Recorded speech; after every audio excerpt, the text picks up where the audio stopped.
Hello साथियों, जय श्री राम, जय बालाजी महाराज की। आपका मेरे यूट्यूब चैनल हनुमंत कृपा 0005 में स्वागत है। साथियों, आज मैं प्रतिदिन की तरह आपके लिए आज श्री हनुमंत चरित कथा का दूसरा अंक आज श्री हनुमान जी और माता सीता के मिलन के संवाद से संबंधित है। उस पर आज आपको पूरे पाठ और चरित्र को मैं सुनाऊंगा। आप उसको ध्यानपूर्वक श्रवण करें। मैं थोड़ा हनुमान जी का ध्यान कर लेता हूँ, फिर पाठ की तरफ चलते हैं। साथियों, चित्त लगाकर श्री हनुमान जी महाराज के चरित्र को आप सुने। जय श्री राम।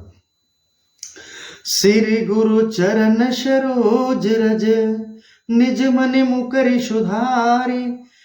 बरनहु रघुबरु बिमल जसु, जो दायक फल चार। बुद्धिहीन तनु जानिके, सुमिरो पवन कुमार। बल बुद्धि विद्या देहु मोहे, हरहु कलेश विकार। सियावर राम जय जय राम, मेरे प्रभु राम जय जय राम। सियावर राम जय जय राम। बोलो सियावर रामचंद्र की जय। पाठ प्रारंभ करता हूं, आप श्रवण करें। ब्रह्म बेला असुर तत्र यत्र निंद्रा मग्न थे। श्री राम परायण पवन पुत्र को अशोक वाटिका पहुंचने में कोई विघ्न नहीं हुआ। वहां वे वाटिका निर्मल सरोवर एवं अद्भुत देवालय आदि की अमित शोभा की ओर कैसे दृष्टिपात करते। वे तो माता सीता के दर्शनार्थ आतुर थे। सीधे अशोक वृक्ष पर पहुंचे और उसके सघन पत्तों में छिपकर बैठ गए। उन्होंने नीचे देखा।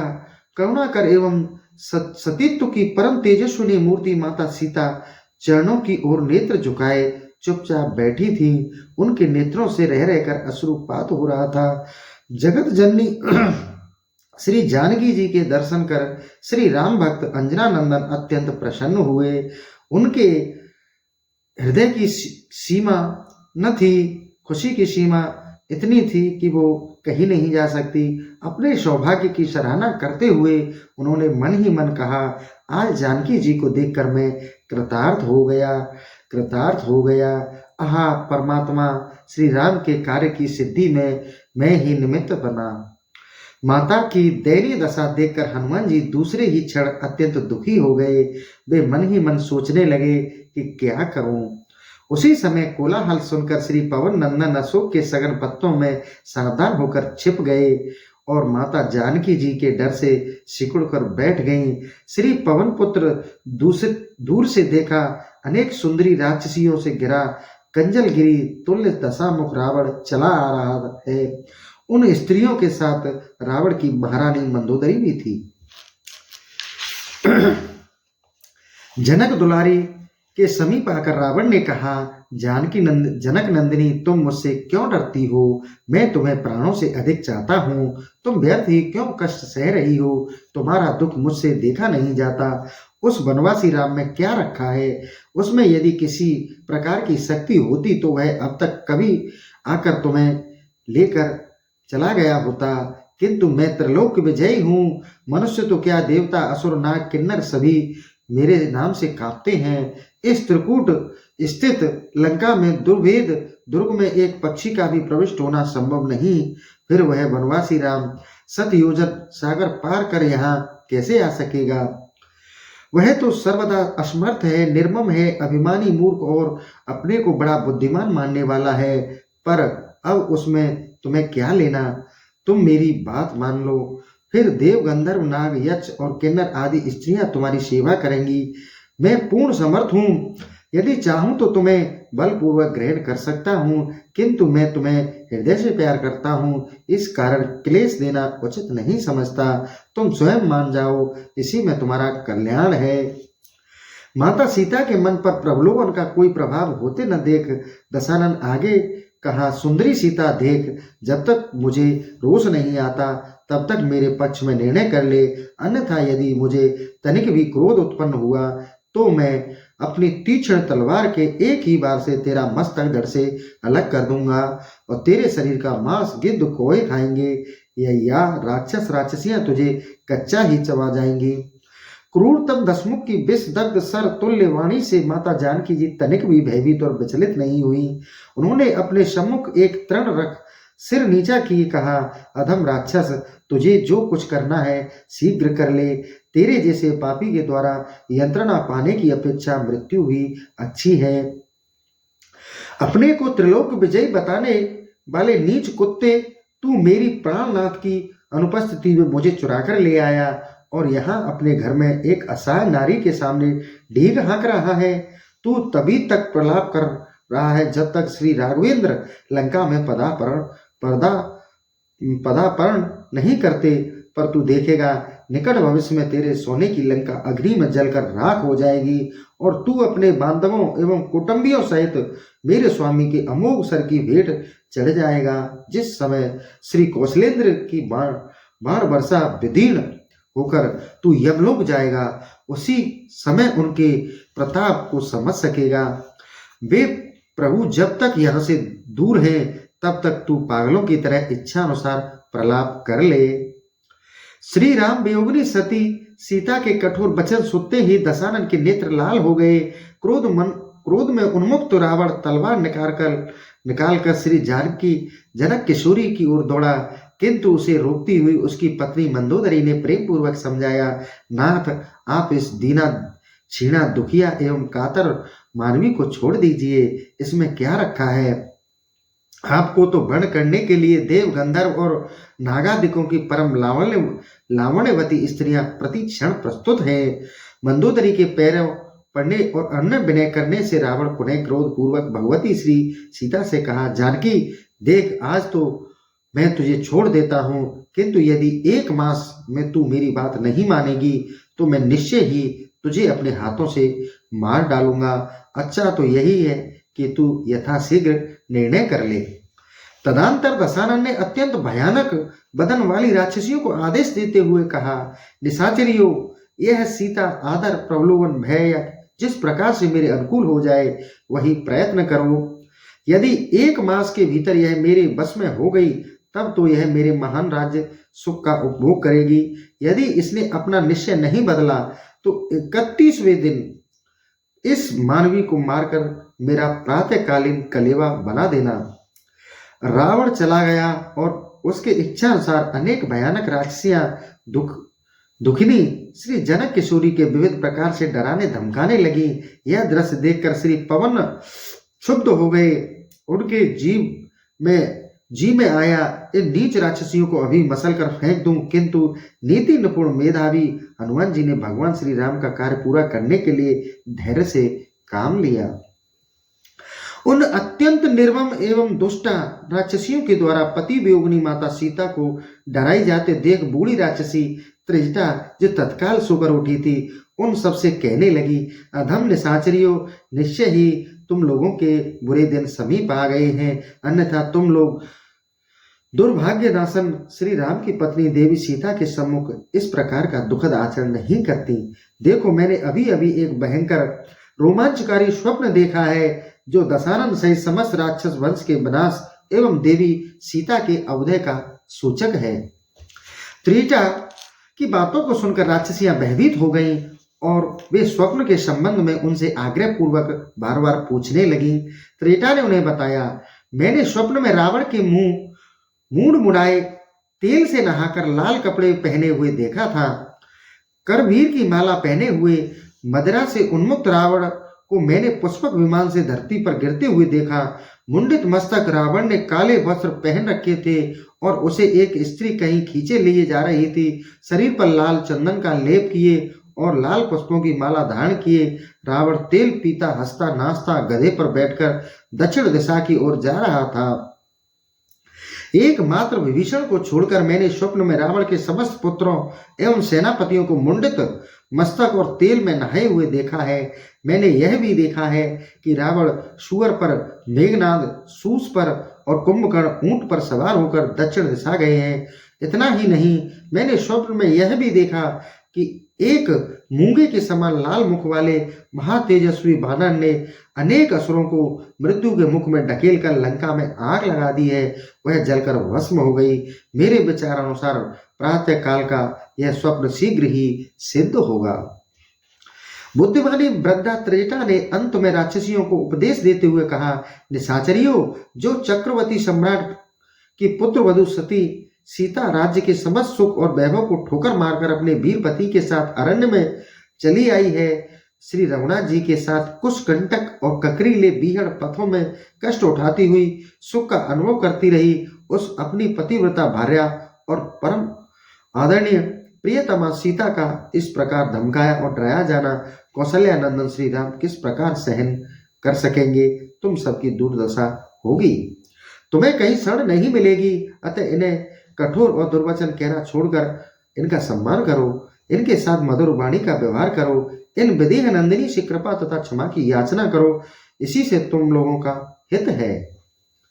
वृद्धा राक्षसी त्रेता के वचन सुनकर राक्षसियां भयभीत हो गईं और वे माता सीता के चरणों में सिर रखकर उनसे क्षमा की प्रार्थना कर वहां से चली गई। माता सीता के दुख की सीमा न थी। उन्होंने व्याकुल होकर त्रेता से कहा, माता, तुम इस विपत्ति काल में मेरी सहायता सिद्ध हुई हो, किंतु अब प्राणनाथ के वियोग में इन भयंकर राक्षसियों के बीच में जीवित रहने से कोई लाभ नहीं। तुम मेरी थोड़ी सहायता करो, कुछ सूखी लकड़ियां जुटा दो और थोड़ी सी आग लगा दो, जिससे मैं चिता बनाकर उसमें अपना शरीर जला दूं। मैं तुम्हारा यह उपकार कभी नहीं भूलूंगी। अब यह कष्ट मुझसे नहीं सहा जा रहा है। माता सीता फुट फुट कर रो रही थी। उनके दुख से दुखी वृद्धा त्रिजटा ने उन्हें अनेक युक्तियों से समझाया, फिर वह वहां से चली गई। माता का रुदन सुनकर वृक्ष पर छिपे बैठे वज्रांग श्री हनुमान का हृदय जैसे विदीर्ण होने लगा। उनके नेत्रों में अश्रु भर आए, पर उन्होंने माता के डर जाने की आशंका से सहसा उनके सम्मुख जाना उचित नहीं समझा। माता सीता ने दुख के आवेग में शरीर छोड़ देना ही उचित समझा। उन्होंने सोचा, फांसी लगाकर मर जाने के लिए तो मेरी बेड़ी ही पर्याप्त होगी। प्राण त्याग देने का निश्चय कर दुखनी श्री विदेह नंदिनी उठकर खड़ी हो गई। उनके नेत्रों में आंसू बह रहे थे। माता को इस प्रकार प्राणांत करने का निश्चय करते देख सूक्ष्म रूपधारी पवन पुत्र अत्यंत मधुर स्वर में कहने लगे, प्रख्यात इक्ष्वाकु कुशोत्पन्न चक्रवर्ती सम्राट महाराज दशरथ बड़े प्रतापी और धर्मात्मा थे। उनके त्रिलोक विख्यात श्री राम लक्ष्मण भरत और शत्रुघ्न देवताओं के समान शुभ लक्षणों से संपन्न 4 पुत्र हैं। उनमें बड़े भाई श्री राम अपनी अनुज लक्ष्मण तथा अपनी प्राणाधिका सहधर्मणी जनक दुलारी के साथ पिताजी की आज्ञा का पालन करने के लिए राज्य त्याग कर वन में आए। वे ऋषि मुनियों का दर्शन करते दंडकारण्य में पहुंचे। वे करुणा अवतार श्री राम गौतमी नदी के तट पर पंचवटी आश्रम में रहते थे। श्री राम की अनुपस्थिति में लंका अधिपति दुष्ट दशानन उनकी सती पत्नी सीता देवी को छलपूर्वक हर ले गया। लौटने पर कुटिया में श्री सीता को न पाकर श्री राम व्याकुल हो गए।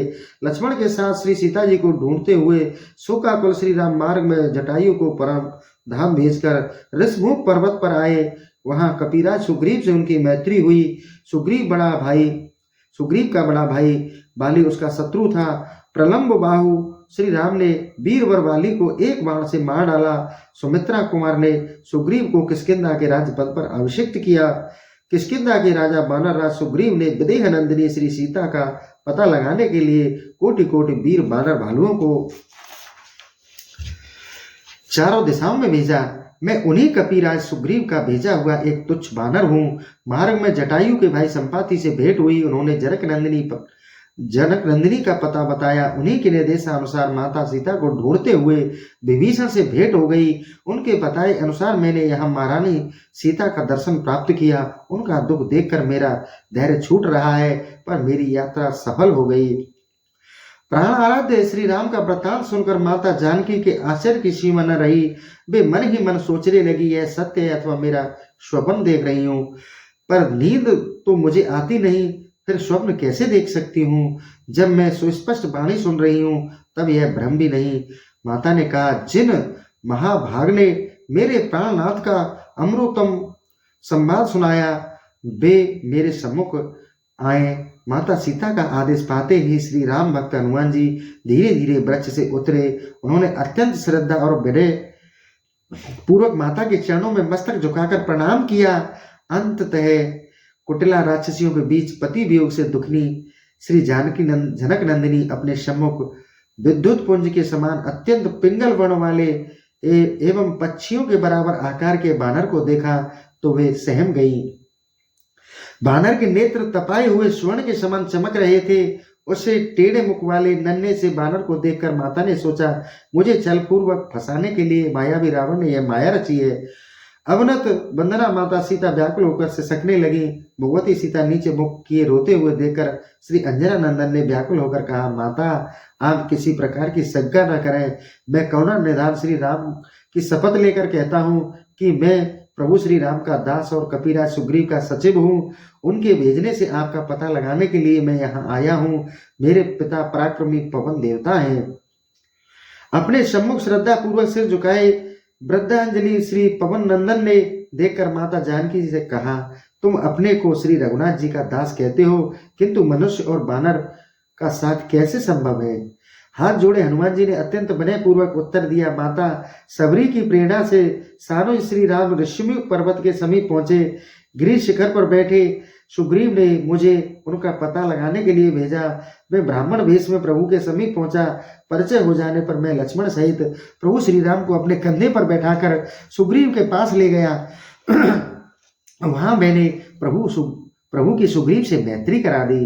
राज्य में बहिष्कृत सुग्रीव प्रभु कृपा से राज्य का सुख उपभोग कर रहे हैं। उनकी आज्ञा से मैं यहाँ आया हूँ। आते समय प्रभु ने पहचान के लिए अपनी मुद्रिका भी मुझे दी थी। हनुमान जी ने माता जानकी को मुद्रिका दे दी। प्रभु की प्रकाश बिखेरने वाली रत्न जटित राम नाम की दिव्य अंगूठी को जानकी जी ने ध्यान पूर्वक देखा। फिर तो उनके आनंद की सीमा न रही। उनके नेत्रों से प्रेमाश्रु प्रवाहित होने लगे। श्री रामदूत हनुमान पर पूर्ण विश्वास होने जाने पर माता जानकी ने उनसे कहा, हे पवन पुत्र, तुमने मेरा प्राण बचा लिया। निश्चय ही तुम मेरे स्वामी के अनन्य भक्त हो। मेरे स्वामी तुम्हारा पूर्ण विश्वास करते हैं, अन्यथा वे किसी पर पुरुष को मेरे पास नहीं भेजते।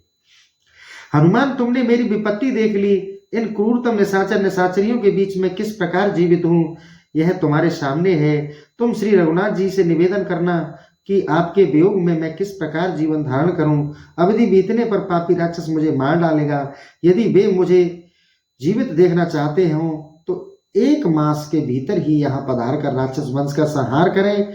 अंजना नंदन, तुम भी उनसे इस युक्ति से बात करना जिससे मेरे प्राणनाथ तुरंत यहाँ आकर असुरों को मारकर मेरा उद्धार करें।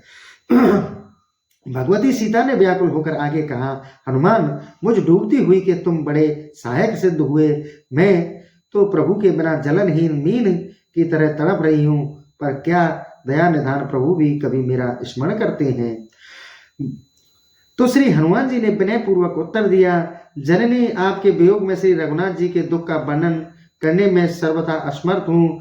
आर्य, आपको न देखने के कारण श्री रघुनाथ जी का हृदय सदा शोक से भरा रहता है। उनका चित्त सदा आप में ही लगा रहता है। इस कारण उन्हें अपने शरीर चढ़े हुए ढांच, मच्छर, कीड़े आदि के हटाने की भी सुध नहीं रहती।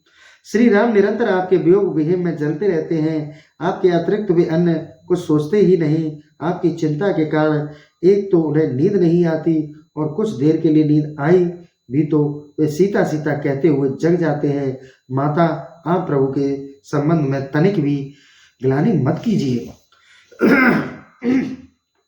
उन प्रेम मूर्ति प्रभु के हृदय में आपके प्रति आपसे दूना प्रेम है। करुणा निधान प्रभु ने सजल नेत्रों से आपको संदेश भेजते हुए कहा, सीते, तुम्हारे बिना मुझे सृष्टि की समस्त वस्तुएं दुखदायिनी हो गई हैं। मन का दुख कहने से कुछ कम हो जाता है, पर किससे कहूं, मेरा दुख जानेगा कौन। प्रिय मेरे और तेरे प्रेम तत्व रहस्य का एक मेरा मन जानता है और वह मन सदा तेरे ही पास रहता है। बस मेरे प्रेम सार इतने में ही समझ लेना। जीवन धन श्री रघुनाथ जी का संदेश सुनकर श्री सीता जी आनंद मग्न हो गईं। उन्होंने हनुमान जी से कहा, सुब्रत, अब तुम ऐसा प्रयत्न करो जिससे प्रभु यथाशीघ्र मुझे यहाँ से ले जाए, देर ना हो। विनीत आत्मा श्री पवन पुत्र ने उत्तर दिया, माता, अब आप चिंता मत कीजिए। आप हृदय में धैर्य धारण कीजिए और परम प्रभु श्री राम का स्मरण करती रहिए। प्रभु के चरणों में केवल मेरे पहुंचने मात्र की देर है। आपका पता मिलते ही सर्वसमर्थ दयाधाम श्री राम यहाँ आकर राक्षसों का दंड देंगे और आपको अत्यंत आदर और प्रीति पूर्वक यहाँ से ले जाएंगे। स्वामी ने मुझे आज्ञा नहीं दी, अन्यथा मैं भी आपको अपनी पीठ पर बैठाकर ले जाता और श्री भगवान के चरणों में पहुंचा देता। टेढ़े मुख वाले छोटे से बानर हनुमान के मुख से इस प्रकार वाणी सुनकर माता सीता को हंसी आ गई। उन्होंने पूछा, बेटा हनुमान, यहाँ के वीर राक्षसों को तो तुमने देख ही लिया है, उनकी शक्ति की सीमा नहीं है, पर सुग्रीव के साथ क्या सभी बानर तुम्हारी ही तरह लघुकाय है? मेरे मन में बड़ा संदेह हो रहा है। फिर क्या था, देखते ही देखते श्री पवन कुमार शरीर सुमेरु पर्वत के समान आकाश से जा लगा। प्रज्वलित अग्नि के समान तेजस्वी, पर्वत तुल्य विशाल काय, तांबे के समान लाल मुख, वज्र के समान दृष्टा और तीक्ष्ण नख वाले भयानक महाबली बानर वीर हनुमान विशाल काय होकर माता सीता के सामने खड़े हो गए। उन्होंने दोनों हाथ जोड़कर अत्यंत विनय पूर्वक श्री जानकी जी से कहा, माता, मैं वन पर्वत अट्टालिका चार दीवारी और नगर द्वार सहित समूची लंका को उसके स्वामी रावण सहित उठाकर साथ ले जा सकता हूं, अतः आप अपने मन में तनिक भी संदेह ना करें। शाखा मृग में बुद्धि कहाँ, किंतु परम प्रभु की कृपा से सांप का छोटा बच्चा भी गरुड़ को खा जाता है। फिर इस तुच्छतम कीट तुल्य रावण की क्या गणना है? जननी, मैं वानरराज सुग्रीव का तुच्छ सेवक हूँ। उनके यहाँ कोटि कोटि महाशक्ति संपन्न विशालकाय भयानक बानर और भालू हैं। वानर शिरोमणि विशालकाय हनुमान जी वाणी सुनकर माता जानकी के मन में संदेह तो दूर हुआ, वे अत्यंत प्रसन्न हो गई। उन्होंने श्री राम भक्त को आशीर्वाद प्रदान किया, हे तात, तुम बल और शील के निधान हो जाओ। हे पुत्र, तुम अजर जरा रहित अमर और गुणों की निधि हो जाओ। श्री रघुनाथ जी तुम पर बहुत कृपा करें, प्रभु कृपा करें। जगत जननी के मुखार बिंद से आशीर्वाद प्राप्त कर श्री पवन कृतार्थ हो गए। उन्हें जैसे ही निखिल श्रेष्ठी बहुमूल्य निधि प्राप्त हो गई हो, वे माता जानकी के चरणों में लौटने लगे। उनके प्रेमानंद की सीमा नहीं थी। उनके अंग अंग पुलक और नेत्रों से अश्रु प्रवाह चल रहा था। भुवन पावनी माता जानकी की चढ़ रज उनके मुख मंडल से लिपट गई थी। हाथ जोड़कर गदगद वाणी से हनुमान जी ने भगवती सीता से कहा, माता, मैं कृतार्थ हो गया, मेरा जीवन और जन्म सब सफल हो गया। आपका आशीर्वाद अमोघ होता है, यह जगत प्रसिद्ध है।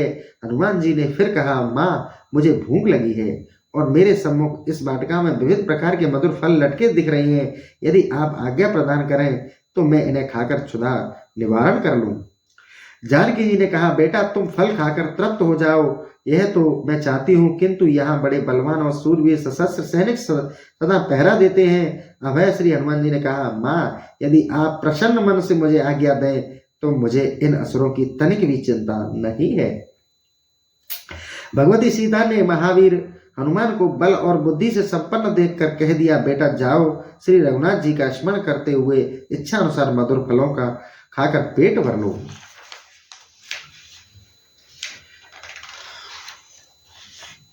तो साथियों, ये था श्री हनुमान जी और सीता जी का मिलन, और सीता जी ने किस प्रकार अपने दुख को श्री हनुमान जी को बताया, और हनुमान जी ने भगवान श्री राम के दुख को सीता जी को किस तरह प्रेषित किया।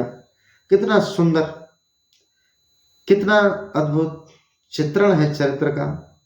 और श्री ज्ञानी नामक गण्यम ने किस तरह अपने परिचय को सीता जी को प्रदान किया जिससे वो डरे नहीं। तो इसमें इस चरित्र को सुनकर मेरा मन, हृदय, अंतरात्मा गदगद हो गई, और आपकी भी हो जाएगी। तो आप इस पाठ को पूरा श्रवण करें और अपने चित्त परिचितों, मित्रों को, सभी बालाजी के उपासकों को, साधकों को, भक्तों को शेयर करें, जिससे उनको भी श्री हनुमान जी के चरित्र का पता लगे। साथियों, अपने सेशन को मैं यहीं समाप्त करता हूँ। जय श्री राम, जय बालाजी महाराज की।